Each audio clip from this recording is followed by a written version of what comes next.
gesetzt und zugleich eben dadurch in die höchste Verbindlichkeit.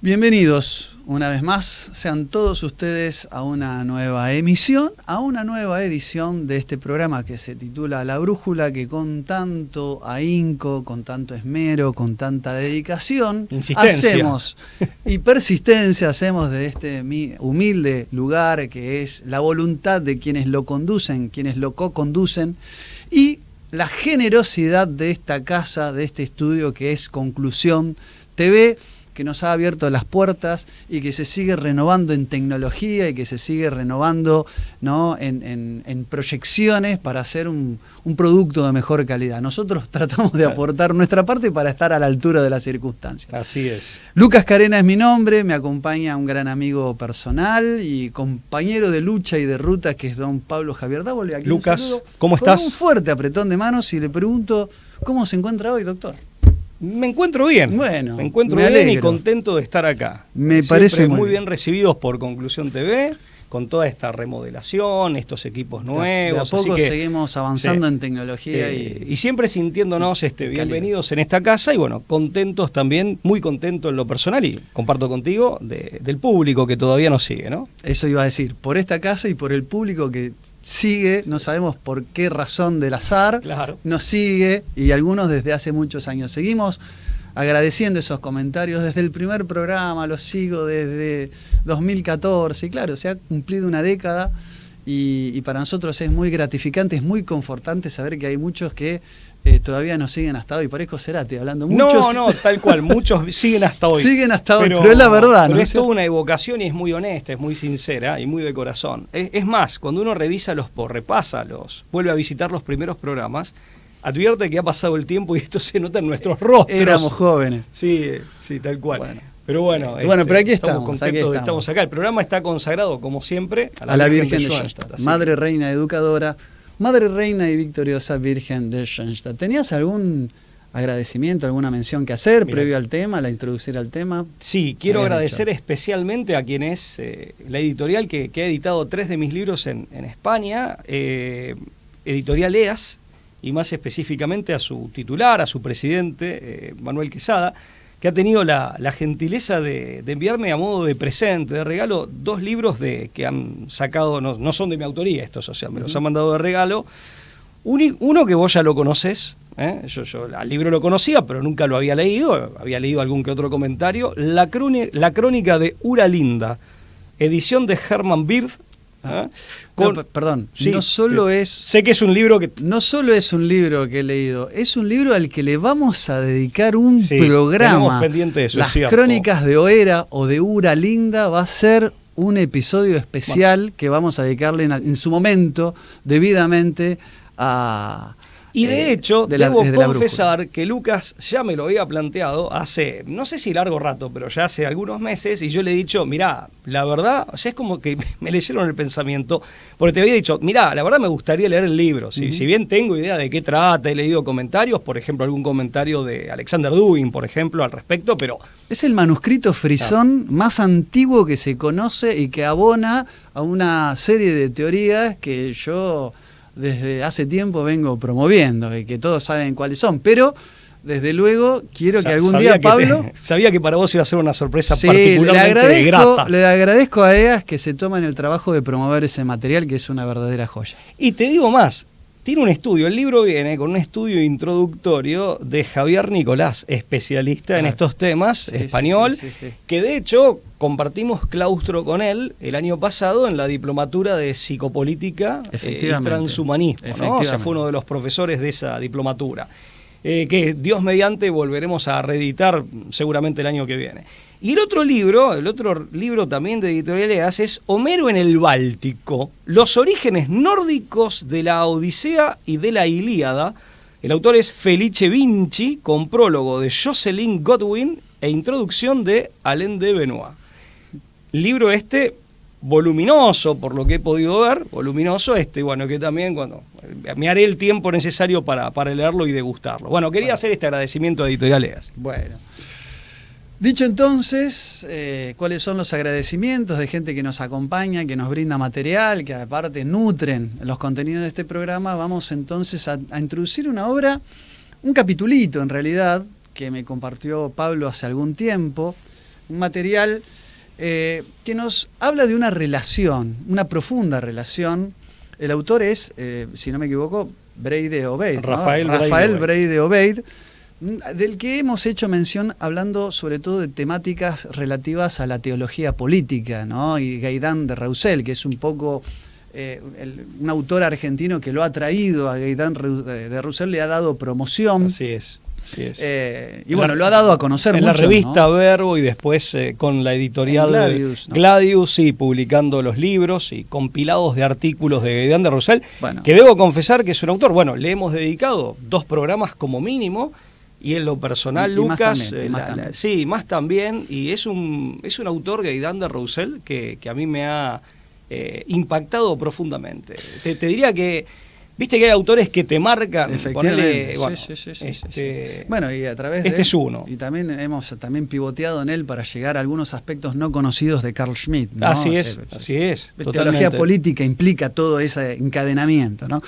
Pero bueno, acá lo que tenemos es una pieza que nos habla de una relación entre la Biblia y el primer estado totalitario en relación al control de la natalidad, es decir, ingeniería social, biopolítica, estado totalitario y narraciones que nos hablan de 4.000 años de historia, ¿no es cierto? Y me pareció que era... Hay una suerte de prefiguración. Exacto, ¿no? Es decir, además como todo en la Biblia, en ese carácter prefigurativo, como bien dijiste, en la Biblia que tiene también esos dotes de arquetipos que tienen su asidero en épocas muy remotas, pero que luego de pronto aparecen como reeditados en la actualidad. Por eso la Biblia es el libro de Dios, es universal, porque no tiene caducidad, no es un libro que, por más que pase el tiempo, sus relatos queden ¿no? en vetustos, ¿no? Alejados de la realidad, sino que al contrario, parece, ¿no? como que la historia se repitiera, claro, una y otra vez, y parecen anticipar, a vaticinar lo que se va a venir. Sobre la base de lo que ha sucedido, en definitiva, una anticipación o un vaticinio de futuros acontecimientos que son análogos y finalmente el acontecimiento final, bien, que es todo lo que está revelado en el Apocalipsis, ¿no? Recordemos que, los antiguos hebreos tienen, para lo que es el imperio de Egipto, y esto es una nota al margen previo a lo que nos relata Rafael Breide Obeid en este texto, tienen una importancia cofundacional en lo que es el Egipto que conocemos a través de los libros de historia, ¿no? José el hebreo, hijo de Jacob, ¿no?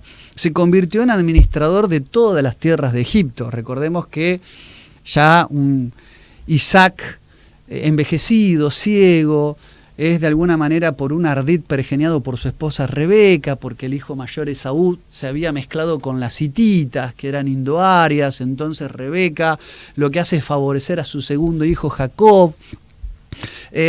Sabemos cuál es la historia que está expresada en el Génesis, pero bueno, Jacob va a tener 12 hijos, las 12 tribus, va a tener con Lea a Rubén, Simeón, Leví, Judá, Isarac, Zabulón y Dina, después con Bila, sierva de Raquel, a Gad y Aser, y después con su esposa Raquel a José y a Benjamín. Así es, el más pequeño, Benjamín. De ahí viene esto de Benjamín como el último y más pequeño de 12, ¿no? Pero José, ¿no? Esos son los fundadores de las 12 tribus efectivamente, del pueblo de Israel. Esto tiene su raíz en los inicios del pueblo hebreo, de la famosa 12 tribus, y José decide irse a las tierras de Egipto, ¿no? Y en las tierras de Egipto se convierte en un administrador de todas las tierras de Egipto, y acá un poco es lo que va a traer Breide Obeid para decir que Egipto se convierte en el primer estado totalitario de la historia, ¿no? Lo relaciona con esta parte descripta en el Génesis. Sí, al faraón, si se quiere, como una suerte de prefiguración de todo tirano, de modelo arquetípico de todo tirano y prefiguración de lo que va a ser el anticristo, ¿no? La importancia de recurrir a la Sagrada Escritura. Una cosa, un pequeño paréntesis, está el episodio en el medio, dentro de esta reseña de la historia de la familia de Jacob, de la venta de José por parte de sus hermanos, claro, ¿no? Producto es traicionado. Bueno, digo porque seguramente muchos de los de los televidentes recordarán el episodio, como para dejarlo mencionado. Bueno, trágico, se han hecho películas sobre José, el príncipe de Egipto, ¿no? Porque aparte todas esas historias bíblicas, sobre todo las veterotestamentarias, están cargadas de enseñanzas y de moraleja, ¿no? Efectivamente. Bueno, la importancia de recurrir a la Sagrada Escritura, dice el autor, consiste en que lo ocurrido hace 4.000 años será el tipo o modelo de lo que está ocurriendo ahora. Dice, no hay, primer postulado, originalidad en el mal. Bueno, ese es un punto. Claro. Acá hay un punto para... Es decir, el mal no puede crear. Exactamente. No tiene fecundidad. Solamente hay originalidad en el bien. Claro. Es decir, el molde de cualquier maldad lo encontramos simplemente ya figurado en los primeros 5 libros del Génesis. La pérdida del paraíso, el homicidio o fratricidio de Abel, el diluvio universal, Babel, ¿no? La torre de Babel, Sodoma y Gomorra, la cautividad o cautiverio de Egipto y la adoración del becerro de oro. Es donde se agota, dice, la creatividad o la capacidad inventiva del mal. Eso, digamos, los primeros libros del Génesis ya se dedican a describir las distintas caídas, los distintos yerros del ser humano frente a la voluntad de Dios, que eso es el mal en última instancia. Totalmente, porque el mal en sí mismo carece de sustancia, ese es un punto, y además el mal en sí mismo no es sino desorden, corrupción y finalmente muerte. Efectivamente.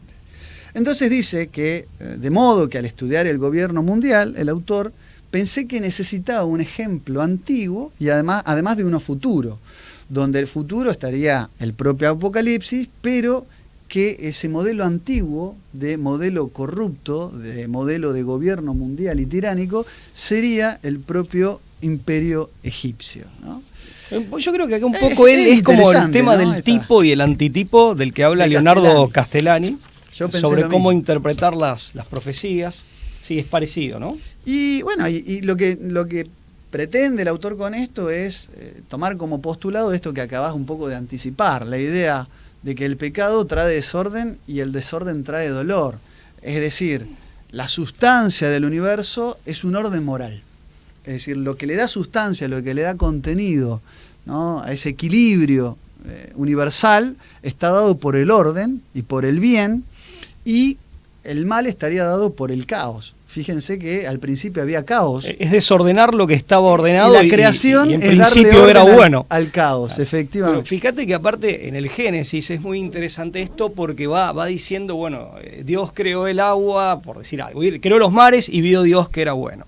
Creó los cielos, vio Dios que era bueno. O sea, todo lo que es, por el simple hecho de ser, es bueno. En principio es bueno y en todo caso aparece el mal como un factor de degradación, de desorden, corrupción y, bueno, finalmente destrucción. Es súper interesante eso y es una concepción que también es muy, desde ya que es profundamente cristiana, pero también al mismo tiempo es muy griega, ¿no? O sea, es muy, muy clásica. Vos pensás que, en definitiva, en el cosmos, y su contrario, de hecho la palabra es de origen griego, es caos, el cosmos tiene un logos que es ese orden inteligente, inteligible, funcional, armónico. Los griegos logran advertir esto. Bueno, los romanos también de otra manera, ¿no? Lo de mundo y lo contrario es lo inmundo, no es menor eso. Bueno, y este orden tiene dos grandes capítulos o dos grandes sectores, ¿no? La physis, que tiene que ver con el orden de la materia, al menos según una interpretación y una posible traducción, el orden físico de la materia, de las cosas, y nomos, que sería la regulación virtuosa de la libertad, que es lo propio del terreno donde del física espíritu. Y nomos deberían estar armonizadas. Permanente eso. Pero coordinación y no contradicción. Ahora, fíjate que tiene todo que ver con los problemas ecológicos de nuestro tiempo. roto el nomos o incumplido el nomos, impacta también en física, en el orden. Se violenta el orden natural, efectivamente. El orden natural físico incluso. Bueno, de hecho, la doctrina cristiana, como bien lo dice el texto que hoy les compartimos, la doctrina cristiana dice que hay 4 pecados que producen la ira de Dios, ¿no? Y la destrucción de la ciudad. Fíjense que siempre que hay un pecado contra la voluntad divina, deviene el caos. Y siempre esta idea de lo catastrófico o de la ruina digamos, en aspectos climatológicos, catastróficos o fenómenos. La peste, las 7 plagas, está siempre vinculada a la desobediencia, que corrompe, pero que se ve, o sea, de manifiesto en algún punto o de pronto con alguna catástrofe climática o ecológica. Totalmente. Que termina como volviéndosele en contra. No necesita intervenir Dios empuñando una espada, sino que la propia, el propio olvido de la voluntad de Dios, la falta de temor de Dios, nos lleva a que nos enfrentamos con el propio orden natural, que está como una instancia intermedia entre el Dios creador. Claro, y que experimenta como un desequilibrio, ¿no? Que se ve impactado, se ve perturbado y te devuelve el golpe, por así decir. Sí. ¿Y cuáles son esos 4 pecados? Pero está una cosa importante que lo hemos estudiado, Lucas. Es interesante señalar que a veces es la causalidad propia de la ley natural y a veces es la voluntad de Dios directamente. Pero la voluntad de Dios siempre está detrás. Sea actuando en forma directa, interviniendo en forma directa, o interviniendo, digamos, de manera indirecta a través de esa causalidad natural. Efectivamente, ¿no? Más o menos indirectamente siempre está. Bueno, los 4 pecados que provocan la ira de Dios son la muerte del inocente, la defraudación del salario del pobre, el pecado contra natura y la opresión del débil. Cualquier parecido con la realidad de nuestros días es mera coincidencia. Te juro por Dios que cuando lo leía pensaba exactamente lo mismo. La actualidad que tiene esto. Bueno, realmente te pone la piel de gallina, ¿no? La muerte del inocente, pensemos en lo que finalmente tiene magnitud de auténtico genocidio, de proporciones aparte terribles, el aborto. Sí, el niño por nacer. Es el asesinato del más indefenso y del más inocente, ¿no? Es el niño por nacer. Sin lugar a dudas. La defraudación del salario del pobre en un mundo de hiperconcentración económica, en manos de usureros la concentración, de quienes no trabajan, que especulan. Efectivamente, la usura, la especulación frente al que pone el cuerpo, el trabajo, el que pone la mente, el que dedica tiempo de su vida a producir. Bueno, yo creo que es uno de los retratos del mundo actual, ¿no? Donde el mercado de derivados y la economía financiera ha aplastado, ¿no?, a la economía real, donde y por lo tanto al trabajo y a la capacidad para trabajar y crear. Por eso, exactamente, donde efectivamente la usura, la especulación, la finanza ha degradado y donde el parásito se está comiendo al huésped, ¿no? Yo pensaba en el libro Killing the Host, es súper cancerígeno. Es súper cancerígeno. Como comportamiento económico. El sistema de deuda, es ¿no? un comportamiento antieconómico. Sistema de deuda pública, de deuda perpetua, ¿no? Todo eso. A tales efectos nos remitimos por causa de brevedad, como decimos los abogados, al programa La Hidra Mundial, que hicimos a principios de 2020, la brújula a principios de 2020, donde damos algunos datos que permiten tomar conciencia o mínimamente dimensionar la magnitud de este problema que recién hemos referido de una manera muy somera. Que se está profundizando y que está llegando a una escala preocupante. Pero ya preocupante no para el huésped parasitado, sino para el propio parásito que se queda sin huésped, que se está quedando efectivamente. Vos sabés que siempre, un paréntesis acá, yo al que siempre rescato por este tema, que aparte lo ha dicho en palabras breves, con mucha claridad, sin ninguna corrección política, que en esa época no era nada común, por cierto, y gracias a Dios, ¿no? Por lo menos en esa época. En 1931, en la encíclica Quadragésimo Anno, el Papa Pío XI, donde él habla de un nuevo tipo de imperialismo, del imperialismo del de la etapa del capitalismo industrial, cuando uno habla del imperialismo británico, bueno, habla de un nuevo imperialismo, el imperialismo internacional del dinero, y manifestaba que, movida por el egoísmo, la libre concurrencia había dado lugar, se había asesinado a sí misma, se había suicidado y daba lugar a la dictadura económica, que era una dictadura ante todo del especulador, del que gobierna el crédito, ¿no? Eso Pío XI en 1931. Bueno, el pecado contra natura, es decir, todo lo que atenta contra el orden natural, todo lo que atenta con el physis, ya lo hemos dicho, y la opresión del débil, ¿no? Estamos hablando, ¿no?, de los grandes 4 flagelos que atentan contra la voluntad divina. Entonces nos propone, ¿no?, el autor, Rafael Breid-Obeid, nos propone pensar lo que fue la historia de Egipto como el primer ejemplo de estado totalitario donde esto se da, ¿no?, donde estos 4 pecados de alguna manera se presentan de manera inequívoca y tienen como consecuencia lo que sabemos, ¿no?, la ira de Dios y las 7 plagas. El faraón de Egipto, que era un rey, pero también era un dios, es decir, que crea el estado totalitario mundial de aquel entonces, que se desembocó en desastres ecológicos y en las 10 plagas, estaba digamos, imbuido en esa impronta, en esa lógica del entonces, donde los faraones hacían idolatría de su propia imagen, ¿no? Eso es muy luciferino. La adoración de la propia del imagen. Del mismo modo, claro, que la bestia del Apocalipsis también va a gobernar a través de su imagen, a través del timo, de la manipulación, a través de la propaganda. Esto está descrito, ¿no?, en las profecías de San Juan. Interesante, ¿no?, lo que decís, porque... es decir, las profecías juánicas hablan de un falso... falso profeta y el emperador del mundo, el señor del mundo es el anticristo, respaldado con una religión prostituida y un falso profeta de esa religión. Pero esto de una imagen... que acá aparece también. De una imagen ubicua que se verá de todos lados. Eso cuenta Castellani, ¿no?, que durante mucho tiempo los teólogos pensaban si eso era metafórico, si ameritaba una interpretación puramente... No, pero hoy sabemos que no, la imagen se puede ver. Con un teléfono celular, claro, ya podríamos... En cualquier parte del mundo. Ya se están preparando las condiciones, ¿no? O sea, hoy es mucho más creíble el Apocalipsis de lo que, a primera vista, de lo que era, si se quiere, siglos atrás. Y efectivamente, el primer estado totalitario se creó a partir de un desastre natural, a partir de 7 años de vacas flacas o de sequía. Recuerden que José anuncia 7 años de gracia, de buena cosecha, y 7 años de sequía. Cuando interpreta los sueños. Efectivamente. Del faraón. Efectivamente. Predice esto José, que le siguen las 7 vacas gordas, que serán los 7 años de abundancia, 7 y 7.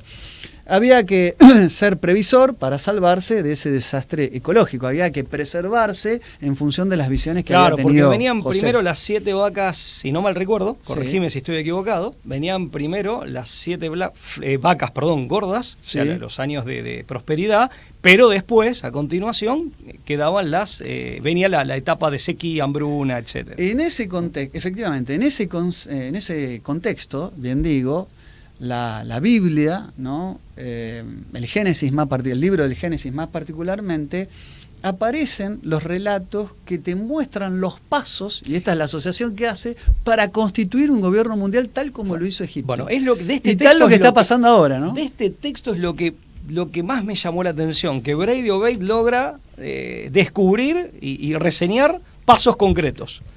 Vamos describiéndolo porque es increíble, ¿no? Lo primero es decir, el primer paso de lo que es el estado totalitario de Egipto fue apoderarse de toda la moneda y de todos los instrumentos financieros de aquel entonces. Y dice el Génesis, ¿no?, 47, 13, 14. Sí. No había pan en todo el país porque el hambre era muy grande. La tierra de Egipto y también la tierra de Canaán, recuerden que los cananeos y los egipcios y los hebreos se unen en esa... hay una confluencia ahí de esas culturas con la semítica. Estaban agotadas por el hambre, entonces José recogió toda la plata que se hallaba en el país de Egipto y en el país de Canaán, y a cambio del trigo que ellos compraron, llevó José ese dinero al palacio del faraón. O sea, se apoderó de los instrumentos financieros. ¿Te acordás lo que te dije de Pío XI? Gobiernan el crédito a su antojo, dice Pío XI, lo parafraseo de memoria, ¿no? Y disculpen alguna imprecisión, al punto tal que nadie puede en la economía respirar si no le es permitido por quienes logran este monopolio de la moneda, del dinero. Yo cuando leí esto me acordaba de la famosa frase que ya hemos citado también del barón de Rothschild: dame el control de las finanzas, dame el control de los bancos y no me importa quién haga las leyes. Insistimos, para adquirir una mínima dimensión de este problema tal como se presenta, con la envergadura gigantesca con la que se presenta en el mundo actual y sumamente patológica, nos remitimos a ese programa de 2020, la Hidra Mundial, que ya quedó desactualizado. El problema, lo dijiste bien, se ha agravado. Bueno, paso 2, que hay que asociarlo al paso 1. Se apodera de la ganadería, que viene a ser la ganadería. Ahora vienen los bienes concretos de primera necesidad. La producción, o sea, controlada la herramienta financiera, controlado los flujos y reflujos de la masa monetaria y demás, el gobierno mundial se erige apoderándose de los bienes concretos y reales de aquellos que lo producen, y en este caso, quienes... Y que permiten producir otros bienes, ¿no? Efectivamente, o sea, son bienes que practicaban la ganadería. Se ha acabado el dinero del país de Egipto, dice el Génesis, y del país de Canaán vinieron todos los egipcios a José diciendo: danos pan, ¿por qué hemos de morir en tu presencia? Pues el dinero se agotó. Acá hay una suerte también como de despilfarro, ¿no? Entonces vienen a pedir pan. Es que se habían quedado sin dinero, se habían desmonetizado, habían quedado desmonetizados. Entregad vuestro ganado y os daré por vuestro ganado, si es que se ha acabado el dinero. Trajeron pues sus ganados y José les dio pan a cambio de caballos. No les da dinero. Y de rebaños, y no, porque no hay más. Y los rebaños de ovejas, de vacas y asnos, y aquel año los proveyó de pan al trueque de todos sus ganados. Fijémonos en el error del pueblo egipcio de dirigir la oración: danos pan al faraón y no a Dios. El faraón les dará pan a cambio de la libertad. El pan nuestro de cada día, dice el autor, Jesucristo nos enseña que es oración dirigida al Padre. No hay que hacer de la política una idolatría. Pero bueno, acá aparece una suerte de asistencialismo, pero que es tramposo, ¿no? Es un asistencialismo que te reduce a... Pero aparte el pan... La esclavitud. El pan a cambio de ganado es cuando te doy el pescado y no la caña. Es decir, digamos, es el pan a cambio del fruto del trabajo y del esfuerzo. Es decir, hay una suerte de despojo de la capacidad de producir a través del pan. Totalmente, porque el pan es para consumir ahora, o sea, es pan para hoy y hambre para mañana. En cambio, el ganado, digamos, a través de la cría o de la leche, digamos, te permite seguir produciendo. Pero eso es porque ya quedaste en una situación de cierta encerrona económica que te lleva a hacer en la desesperación, esta mala operación que es tramposa y que te deja colocado en una situación peor. Si bien ese día vas a comer, pero ya después no, y te vas a encontrar en una situación peor. Una cosa que quería decir, volviendo a Pío XI, respecto del dinero, en esa encíclica dice que el dinero es a la economía lo que la sangre al resto del cuerpo, ¿no? Entonces, el que gobierna logra controlarlos. Vos hablaste de flujos y reflujos, hay que hablar también de la velocidad de circulación, lo que sería la presión sanguínea. Quien controla el dinero de esa manera puede tener un control de la economía, ¿no? De la economía real, que aquí aparece en la cuestión del ganado. Claro, efectivamente. Es decir, lo que Pío XI denuncia es este nuevo imperialismo internacional del dinero, que efectivamente no solamente no produce nada, sino que puede ser impeditivo de la economía real productiva. Acá te quedaste sin medios de producción, sin bienes de producción, porque entregaste el ganado por pan, ya te habías quedado sin dinero. Y ahora te vas a quedar, si querés, léelo vos, sin bienes de uso. Confiscación de la propiedad privada de la tierra y reducción a la servidumbre. Es decir, lo que cuenta el relato bíblico es que pasado aquel año vinieron a él, el año siguiente, y le dijeron: no ocultaremos a nuestro Señor que se ha agotado el dinero y también los ganados pertenecen a nuestro Señor. No nos queda nada delante de nuestro Señor, salvo nuestros cuerpos y nuestras tierras. ¿Por qué hemos de perecer ante tus ojos, tanto nosotros como nuestras tierras? Cómpranos a nosotros y a vuestras tierras por pan, y nosotros y nuestras tierras serviremos al faraón. Danos para sembrar, así viviremos, y nos moriremos, y no moriremos, y no quedarán desolados los campos. Adquirió pues José todo el suelo de Egipto para el faraón.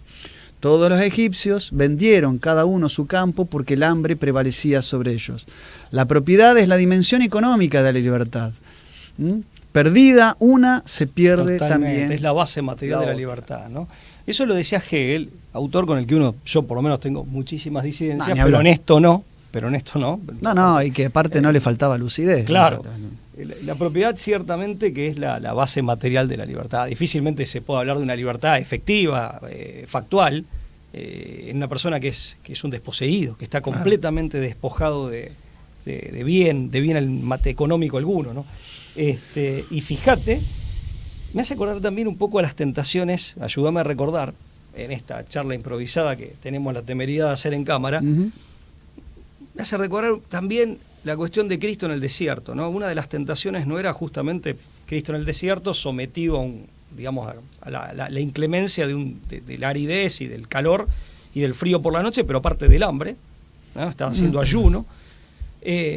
El diablo no lo tienta justamente con compartir las piedras en pan, justamente con eso. También un poco viene la tentación a través del hambre, de una debilidad. Por supuesto, pero acá se incluye en este tercer punto el factor del desarraigo, la falta de tierra. Ahora viene se agrega también el desarraigo, es decir, la falta de un lugar, ¿no? Sí, por eso es bien de uso y es más que un bien económico.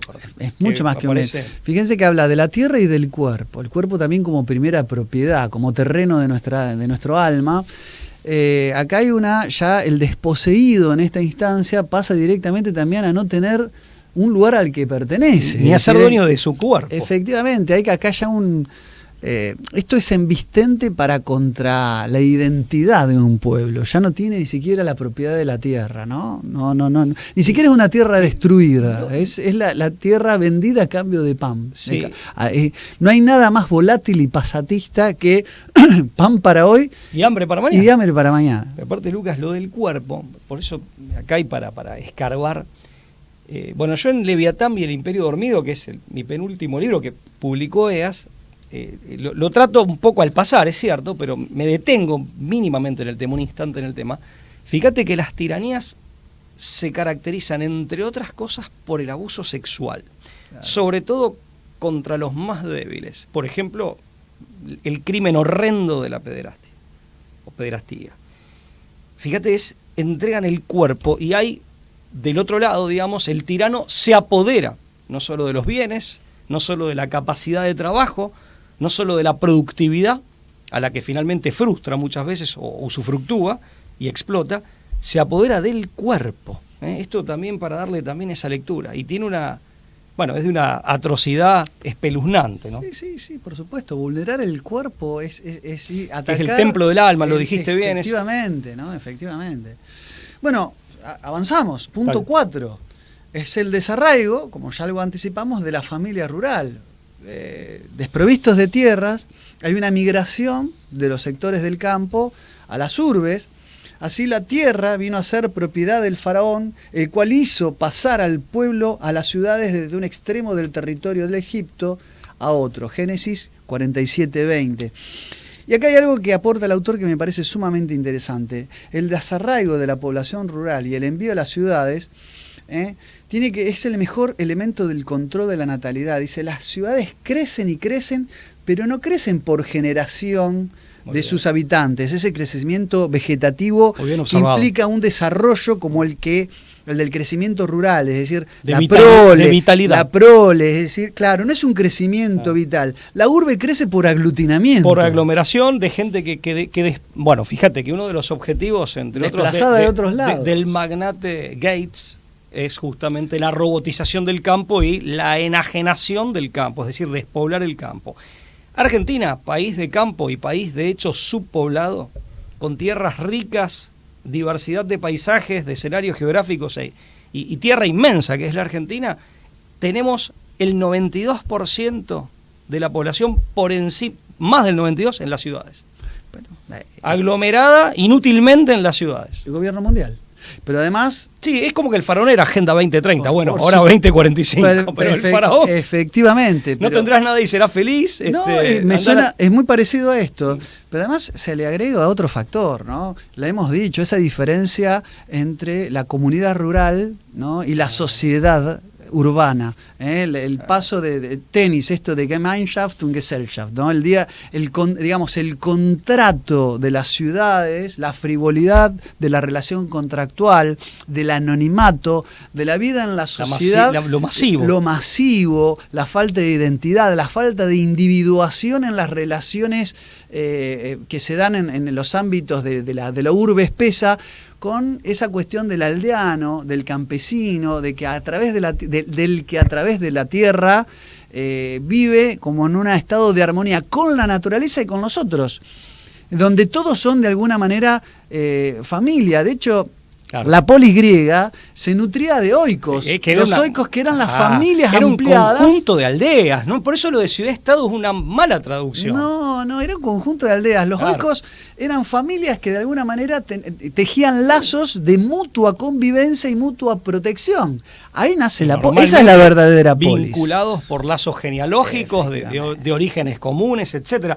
Pero bueno, y aparte, dice acá, el faraón los saca del orden de la naturaleza, dice Brady Obeit, el de la dependencia de Dios, y los convierte a sí mismo.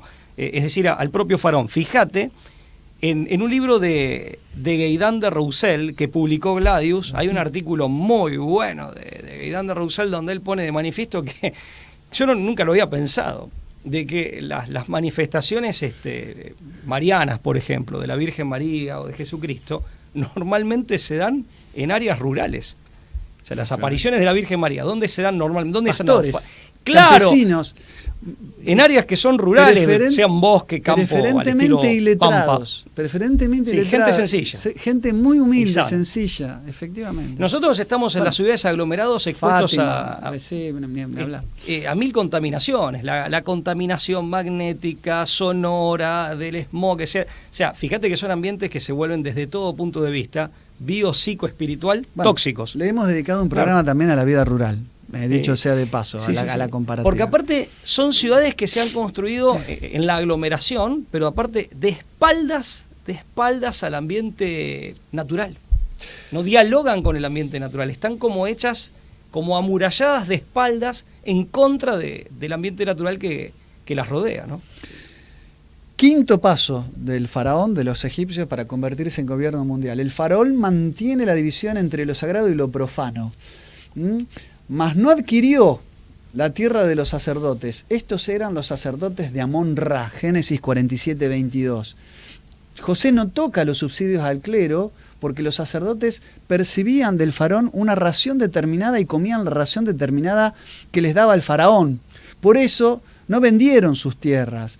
Es decir, era la casta sacerdotal de aquel entonces, era una casta privilegiada porque el faraón los convertía en una suerte de aparato de propaganda, claro, y esas raciones eran como la pauta oficial que les daba para hacerle propaganda al faraón, manteniéndolo en la cima del poder público desde lo político y desde lo religioso. El faraón rey, el faraón dios. La religión prostituida al servicio del tirano, del poderoso. Idólatra de sí mismo. Claro. Idólatra de sí mismo, ¿no? Si acá Breide cita a un autor que también a mí me marcó muchísimo, lo he mencionado en más de una ocasión. Popescu. Stan Popescu, rumano-argentino. Autopsia de la democracia. Libro altamente recomendable. Bien, sexto, establecimiento de un nuevo régimen tributario de 20% sobre el trabajo personal. Es decir, algo que duplica el histórico y bien conocido diezmo, ¿no? Es decir, dijo José al pueblo: mirad, hoy os he comprado a vosotros y a vuestras tierras para el faraón, y las otras 4 partes serán vuestras para sembrar los campos y para sustentar a vosotros, a los que están en vuestras casas, para alimento de vuestros niños. José les mantiene la prole, vuestros hijos y la familia doméstica, y la disposición del 80% de su trabajo. Nos ha dado la vida, los cuales ellos dijeron, nos ha dado la vida con tal de que hallemos gracia a los ojos de mi señor, seremos siervos del faraón. Y José puso esto por ley, que va a tener en la tierra de Egipto hasta hoy, en virtud de la cual la quinta parte es para el faraón. Génesis 47, 23, 26. Y dice, ¿cuál es la ley positiva de la antigüedad? Impositiva de la antigüedad. Digamos, en todo el mundo rigió durante miles de años, ¿no? Como el diezmo, que era el impuesto que se consideraba justo y por qué se cobraba el 20%, por qué el doble. Y hay una razón muy importante, dice, porque la tierra de Egipto daba mucho más gracias al limo del Nilo, era más frondosa, era más ubérrima en sus frutos y demás. Por lo tanto, era mucho lo que dejaba José, ¿no? El 80% de Egipto estaba más que el 90% del resto del mundo. Es decir, alcanzaba con creces, digamos, para dejar ese 20%. Por la fertilidad de la tierra y la productividad. Lo que hoy llamaríamos la renta diferencial de la tierra. Es decir, en un estándar internacional, como pasaba en nuestras pampas, ¿no? En épocas del modelo agroexportador, lo que pasaba en nuestras pampas era que nuestros suelos eran tan fértiles que, de acuerdo al precio internacional de los cereales, ¿no? Y de las oleaginosas, lo que hacía era generar una renta diferencial. Los costos de producción eran inferiores y había una rentabilidad marginal que en todo caso el Estado podía utilizar, como hizo en la época, por ejemplo, el general Perón, en la época del IAPI, con esa red. Pagaba precio internacional, pero con el IAPI subsidiaba la industria y generaba miles de puestos de trabajo. Sí, aparte generaba poder nacional, porque la concepción en una es más... Ojo, también no quiero con esto compleja. simplificar la historia, Sí, en una época donde se seguía también un modelo de sustitución de importaciones por una coyuntura, ¿no? De segunda posguerra. De hecho, el IAPI es anterior a Perón, ¿no? Es anterior a Perón. En todo caso, Perón le da ese uso, impronta, ¿no? Y aparte con muy buenos resultados en términos de desarrollo industrial, y si los resultados no fueron mejores, es porque los aliados, como parte del plan Marshall, esto lo boicotearon. Claro, que no podíamos adquirir industria pesada y no podíamos colocar gran parte de nuestros productos primarios en Europa por imposición de Estados Unidos a los europeos. Eso lo cuenta Carlos Escudé, que no tiene ninguna, para quienes no lo conocen, un autor importante en el campo de las relaciones internacionales en Argentina, ya fallecido, que aparte no tenía ninguna simpatía por Perón, era declaradamente antiperonista, pero él en uno de sus libros, Política Exterior Argentina... Carlos Escudé, digamos, creador, él lo cuenta. Uno de los ideólogos de las relaciones carnales con Estados Unidos, ¿no? Pero él, por eso digo que aquí el testimonio de Escudé tiene mayor valor, porque cuando se le critica a Perón que no logra desarrollar, al menos no completamente, industria pesada y que cierto desarrollo industrial fue caro, en gran medida se hizo mucho y se podría haber hecho mucho más. Lo cierto es que lo mucho que se hizo a pesar de una restricción muy severa que Estados Unidos, en contra nuestra, impuso a los países de la Europa de la posguerra, en el marco del Plan Marshall. Hoy con el sistema de deuda, lo que tenemos es que hoy la presión tributaria, ¿no? En general del promedio de los países, sobre todo países en vía de desarrollo, no es ni de un 10, ni un 20%, es de un 70%. Dice, del 2018 al 2022 estamos hablando de que las presiones tributarias que hay en torno a los presupuestos que manejamos están alrededor de 9 puntos del PBI. Es decir, hoy el sistema de usura a nivel internacional hace que esto que ya pasaba en Egipto todavía uno trabaja para ser exprimido en pro de pagar, incluso ni siquiera capital, sino intereses de deuda que tienen vencimientos próximos para no caer en un estado de default. Es decir, es un poco la realidad. Sin fondo, Lucas. Es un barril sin fondo, porque aparte es lo que dijo una vez Monseñor Aguerre, ¿no? Un sistema de deuda perpetua que dice Héctor Giuliano.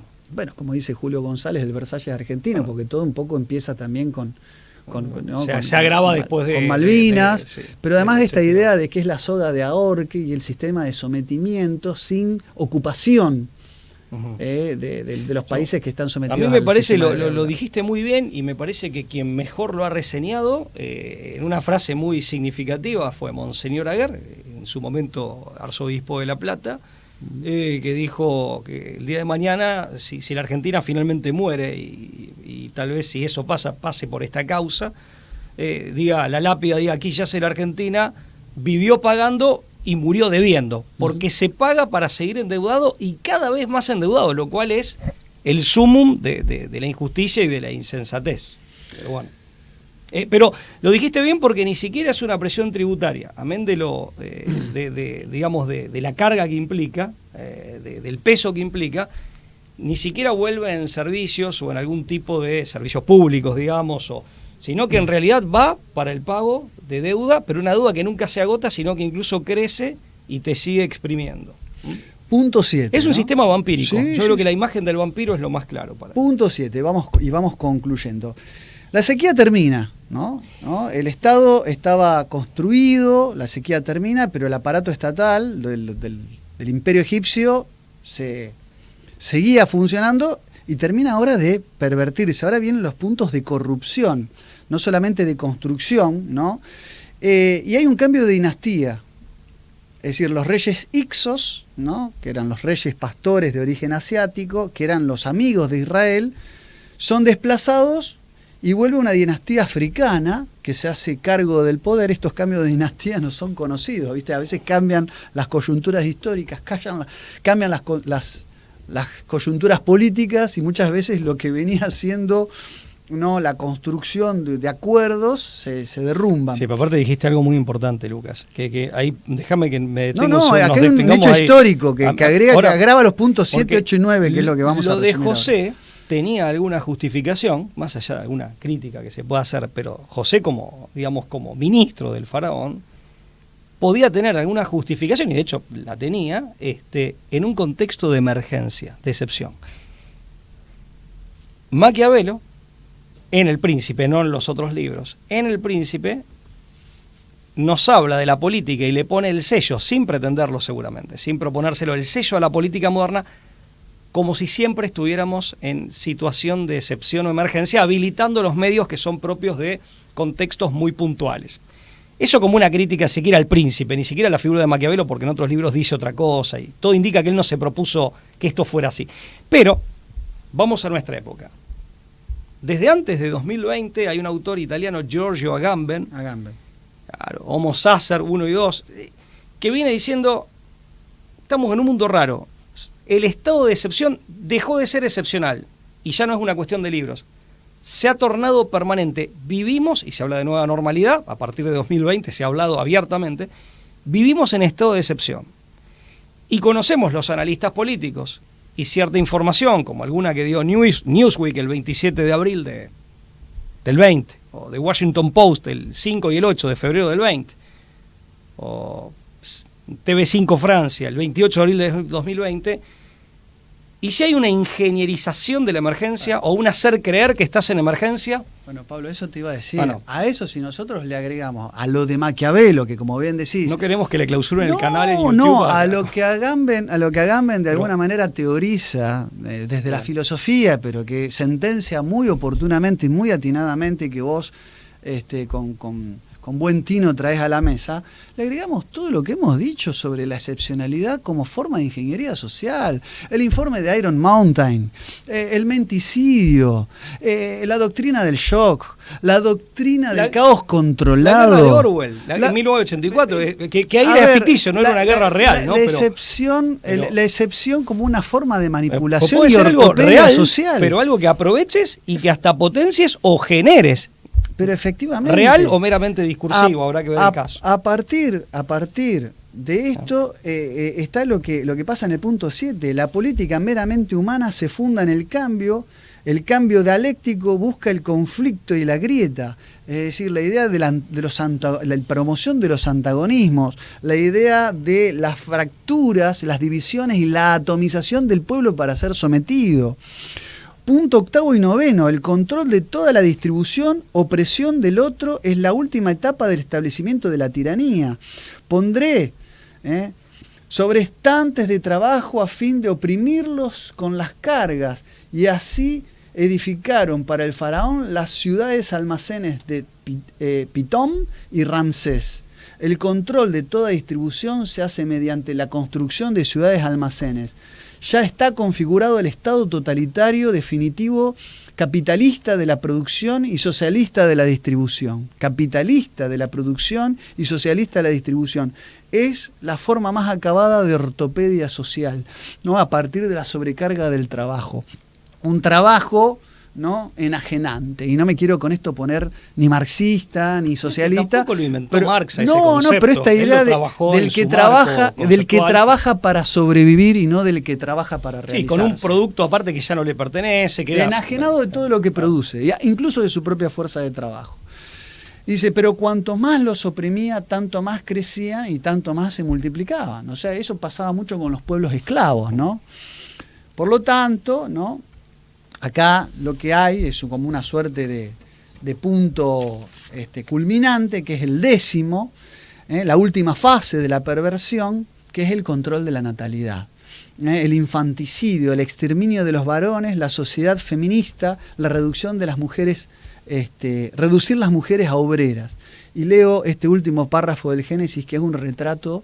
Dice, entonces los egipcios redujeron a cruel servidumbre a los hijos de Israel. Acá empieza lo del cautiverio, ¿no? Propiamente dicho, donde, es decir, ya está la plataforma del paso del Génesis al libro del Éxodo, ¿no? Es decir, es que aparezca Moisés. En la foto del Éxodo ya preparada por lo que cuenta la última parte, ¿no? Del Génesis, pero que ya se configura y prepara lo que va a explicar y va a narrar el libro del Éxodo. Entonces los egipcios redujeron a cruel servidumbre a los hijos de Israel y les amargaron la vida con duros trabajos de arcilla. Les amargaron la vida. Efectivamente. Y de ladrillos y toda suerte de labores de campo y toda clase de servidumbre que oprimían por la fuerza.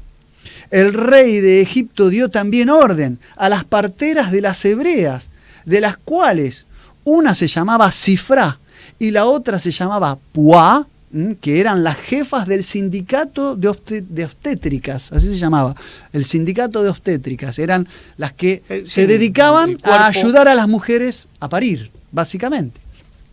Diciéndoles, cuando asistáis a las hebreas durante el parto, averiguad el sexo, y si es niño, matadlo, y si es niña, vivirá. Esto está en el libro del Éxodo, capítulo 1, versículo 16.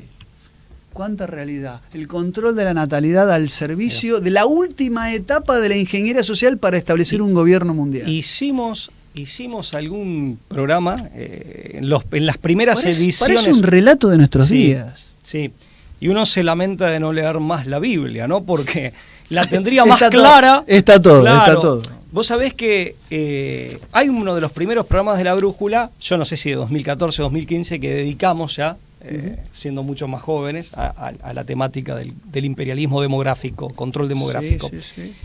Y también de la utilización del feminismo en ese sentido. Las mancebas de las plutócratas, en ese sentido, ¿no? En ese sentido, y también para generar una brecha donde no la había y donde debe haber programa se llama y solidaridad, que es entre varón y mujer. Se llama Feminismo Radical, las mancebas de los plutócratas. Donde hay una utilización de la ideología. Habrá advertido que Lucas es el que recuerda los nombres. Algunos. No, hay un tema que con la aglomeración en ciudades, eso ya Malthus lo proponía, porque había advertido que en la aglomeración, en definitiva, por un lado el apetito sexual, pero además la fecundidad disminuye, es decir, en definitiva se tienen menos hijos. A la postre es eso, más allá de cuál sea específicamente la causa. Y eso lo recomendaba también en la IPPF Margaret Sanger, en la famosa conferencia de Daca del año 69, si no mal recuerdo. Una de las medidas a tomar, entre muchas otras, todo un paquete, era que la población viva en espacios muy pequeños, departamentos muy pequeños, calles pequeñas, donde esté la sensación de sofocamiento. Y fíjate también que esta puede ser una de las funcionalidades de la restricción, y dedicamos un programa al tema, es una, entre otras funcionalidades perversas, de la restricción al desplazamiento vehicular. Que vos salís a la calle en esta ciudad y sentís que estás atrapado, que estás encajonado. Efectivamente. Te van poniendo obstáculos de todo tipo que te impiden desplazarte. Vivís en un lugar pequeño, tu vecino está prácticamente pegado a vos y encima cuando salís a la calle... Es coartar la libertad por vía del control de la espacialidad. Esto es vigilar y castigar de Foucault. Ni siquiera tenemos que... Y muy superado a lo que ve Foucault. Pero por supuesto, pero te quiero decir que ni siquiera tenemos que buscar autores de derecha o cosas, sino que es la idea esto de tercera posición, que es como nosotros es el control de identificamos. Es el desplazamiento, el control de los cuerpos dóciles. Queda feo hacer autobombo, pero... yo escribí un opúsculo No, en el pero, año 2018 si que lo se llama, escribimos para hacer una contribución que se llama La dentro de- conspiración de Medea. sí, y muy bueno, aborto, por eugenesia, cierto. porque está en el arquetipo de Medea esta reconfiguración de lo femenino en prol del control de la natalidad, ¿no? Y está todo el capítulo dedicado a Margaret Sí, Sanger muy y, bueno, demás, sí. y de la IPPF. Pero quiero decir que más allá de, digamos, de que no voy a andar recomendando mi propio libro, pero decir que ahí No, pero traté dejá de que lo plasmar. recomiende yo. Pero, no, Está porque bien. es cierto, pero porque uno lo hace con mucho... Porque- con un gran compromiso, porque así es no, una modesta contribución. Pero ¿por qué lo traigo? ¿Por qué lo traigo ese opúsculo? Porque así como en la Biblia está todo, en las tragedias griegas También hay está mucho, todo. por supuesto. Y la tragedia de Medea es la de la mujer que renuncia a la feminidad y que mata a sus hijos para inferirle, ¿no? Para dañar a- infligir un dolor a Jasón, ¿no? Porque la traiciona y que la abandona, ¿no? Y que Bueno, es que ahí tenés también el problema de la guerra de los sexos. que El la hombre y la mujer deja por glauca, que deben básicamente. ser compañeros, que están llamados a ser compañeros, complementarse y amarse, se pelean. Y en esa pelea se genera una mutua destrucción. Mira, Tenemos segundos finales ya para está, terminar porque estamos hay en muchísimo para agregar, pero en definitiva siempre viene, como decíamos recién, bien repasar la Biblia y hacer estas lecturas que traigan, en definitiva nos dan pistas para entender y tratar de comprender el sentido profundo y tal vez las claves de las posibles soluciones, tal vez no, seguro, yo por lo menos estoy seguro de las claves de las posibles soluciones para problemáticas de nuestra época. Sí. Les agradecemos, como siempre, les agradezco yo, en nombre también de Pablo, estar del otro lado. Les pedimos suscribirse a nuestro canal, suscribirse al canal de Conclusión TV, porque recomendamos toda la programación que aquí se desarrolla y se ofrece.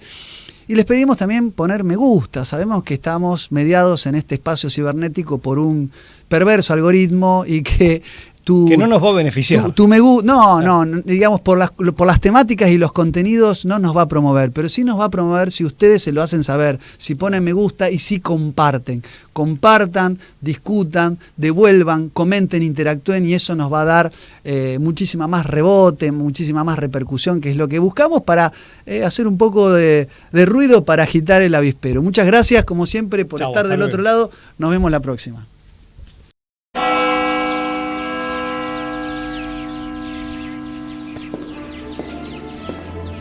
Freiheit gesetzt und zugleich eben dadurch in die höchste Verbindlichkeit.